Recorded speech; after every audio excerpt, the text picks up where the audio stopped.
Sud Radio, l'œil de l'expert.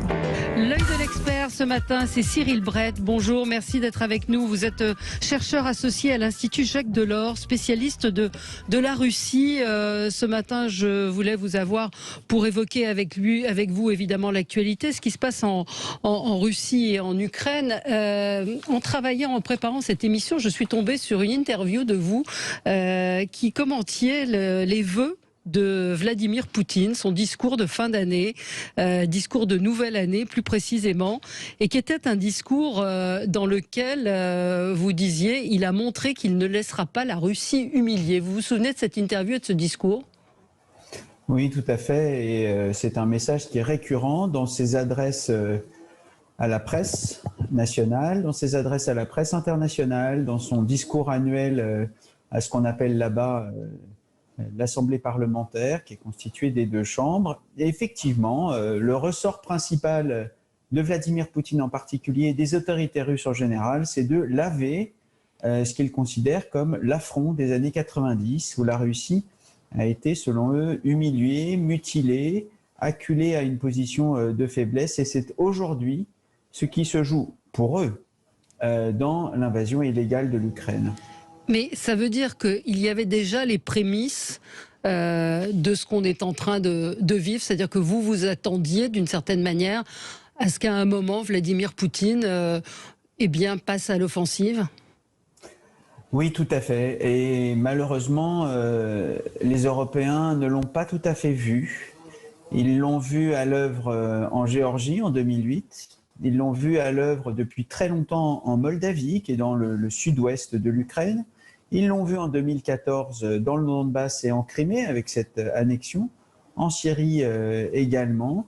Et à chaque fois, c'est la restauration du statut de grande puissance militaire de la Russie qui était l'objectif. Alors aujourd'hui, ça éclate. Nous prenons très vite conscience et nous nous mobilisons tous autour de l'Ukraine parce que l'Ukraine a une place tout à fait particulière pour la Russie et pour nous.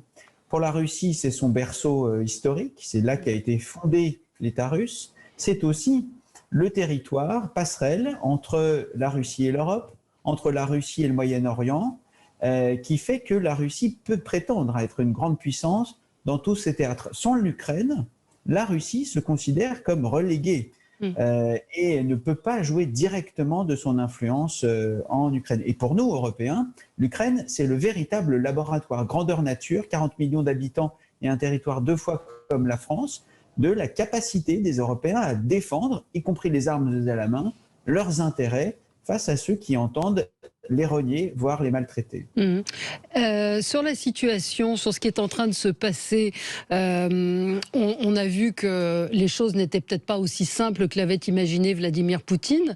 À votre avis, quel est le sentiment ? Je ne vous demande pas de faire Madame Irma, mais quand même, quel peut être le sentiment de Vladimir Poutine aujourd'hui ?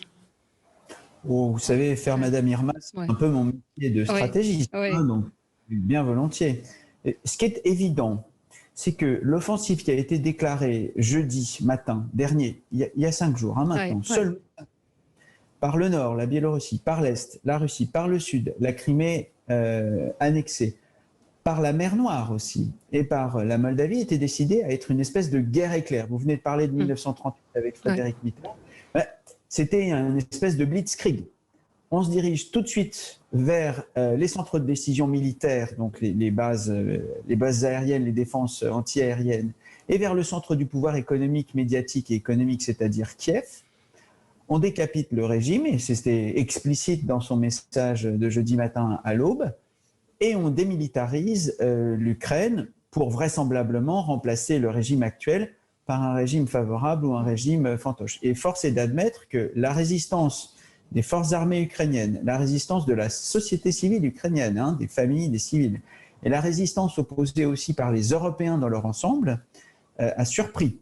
Je crois que malheureusement, il ne faut pas non plus se réjouir trop tôt d'une victoire sur le terrain militaire. L'armée se modernise depuis 10 ans maintenant.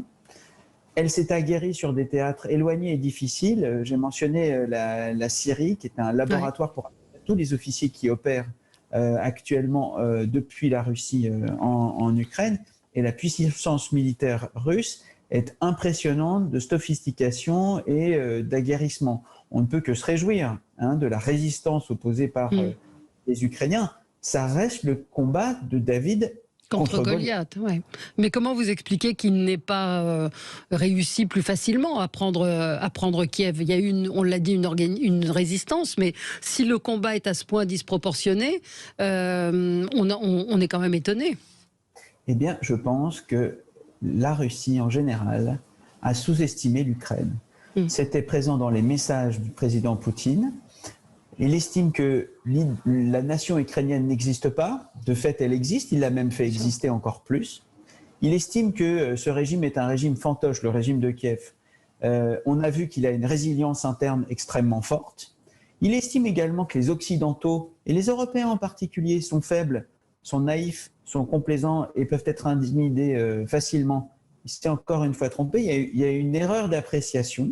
Et je pense que la deuxième vague de l'offensive, qui est en train de se préparer, risque d'être redoutable, d'autant plus qu'elle est placée explicitement depuis hier soir sous l'ombrelle du feu nucléaire. Ouais. Absolument. Donc ça, c'était effectivement l'information de ce week-end. Hier à 14h, entre 14h et 15h, Vladimir Poutine a menacé de l'arme nucléaire sans prononcer le mot. Enfin, il a prononcé le mot de dissuasion. Comment vous comprenez cela?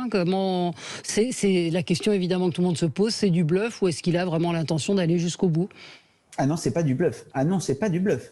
La menace était déjà présente dans le message de jeudi matin, à l'aube, la dernière ligne du communiqué. Joseph Borrell l'avait mise en évidence dès ce moment-là. Si vous nous entravez, vous vous exposez à des conséquences que vous n'avez jamais vues dans votre histoire. Nous avons tout vu, malheureusement, en Europe. Tout, sauf les attaques nucléaires. Il faut ajouter à ça que la Russie n'a pas la même doctrine nucléaire que la France. Pour la France, c'est une force de dissuasion défensive, pour dissuader toute attaque sur le sol français. En Russie, les pouvoirs publics ont toujours laissé planer le doute. Nous pouvons utiliser l'arme atomique sur les champs de bataille, c'est ce qu'on appelle l'usage tactique de l'arme nucléaire, pour viser une colonne de blindés, pour viser des stocks stratégiques, pour viser des colonnes ou des bases aériennes, et elle a toujours également laissé planer le doute sur l'usage offensif de cette arme. Ça n'est pas un bluff, les pouvoirs russes veulent placer maintenant sous le feu nucléaire, sous la menace du feu nucléaire, ce qu'ils font en Ukraine. Ils menacent directement les Ukrainiens et directement les Européens. Il nous reste quelques étapes, heureusement.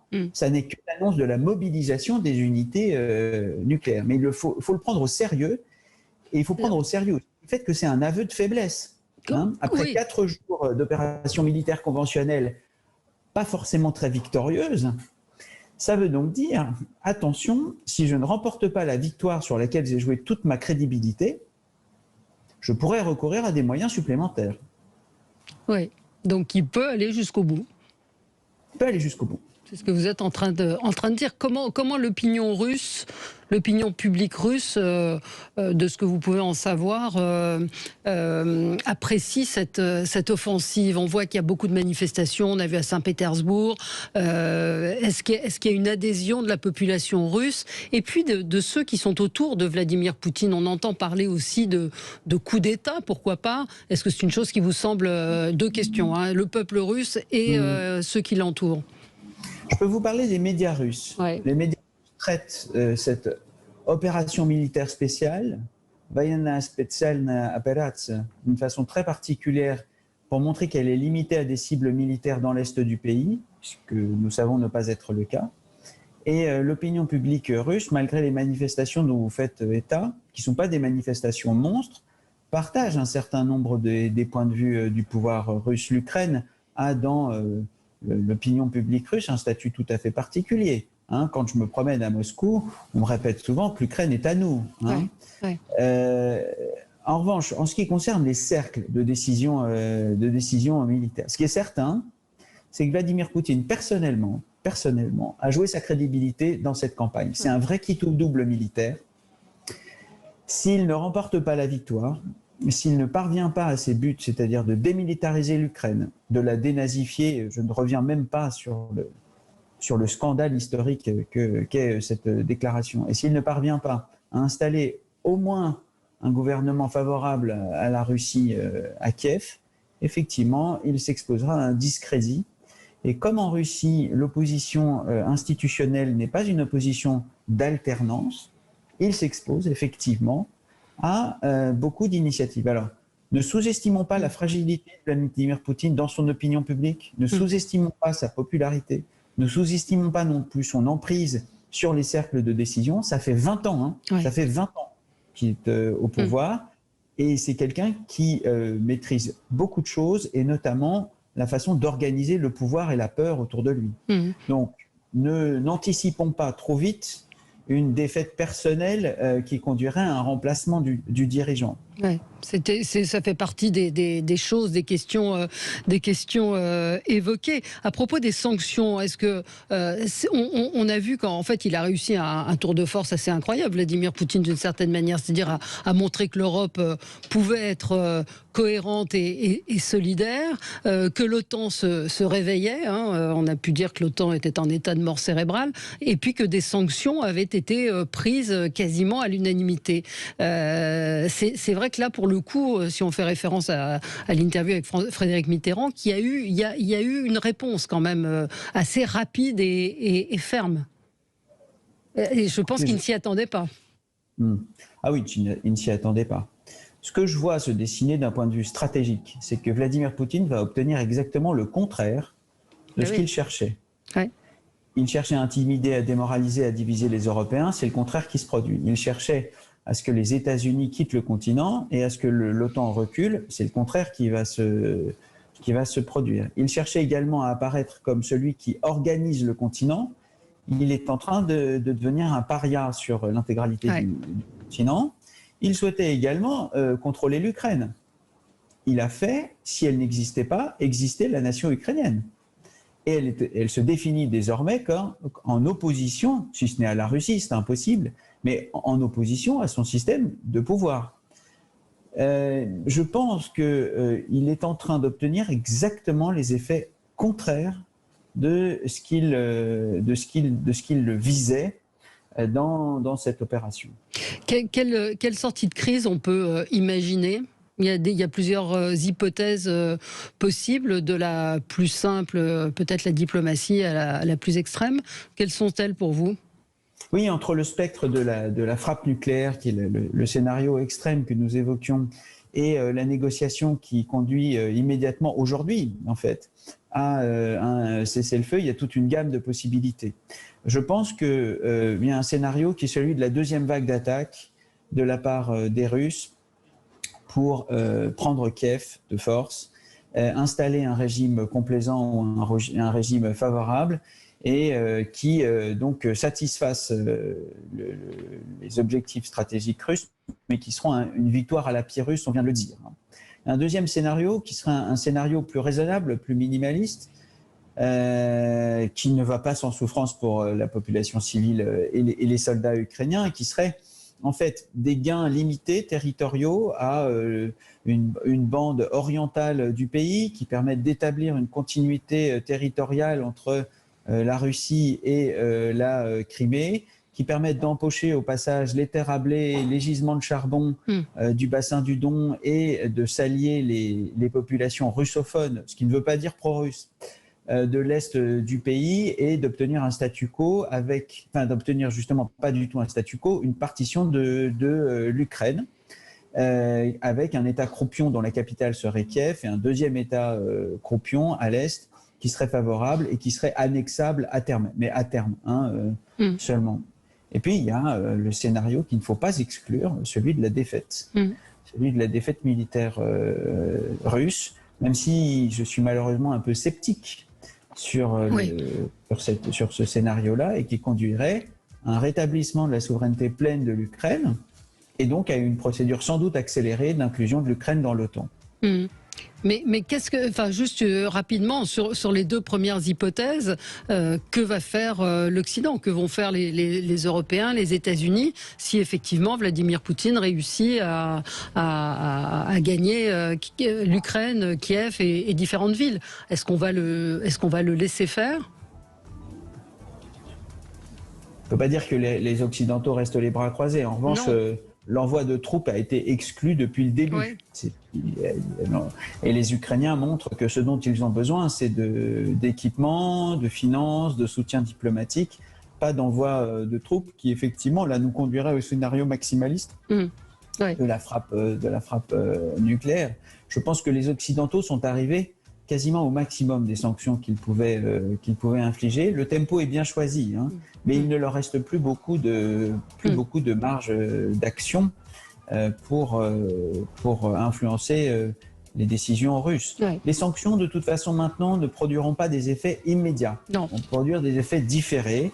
Ce n'est pas avec des sanctions qu'on arrête des tanks.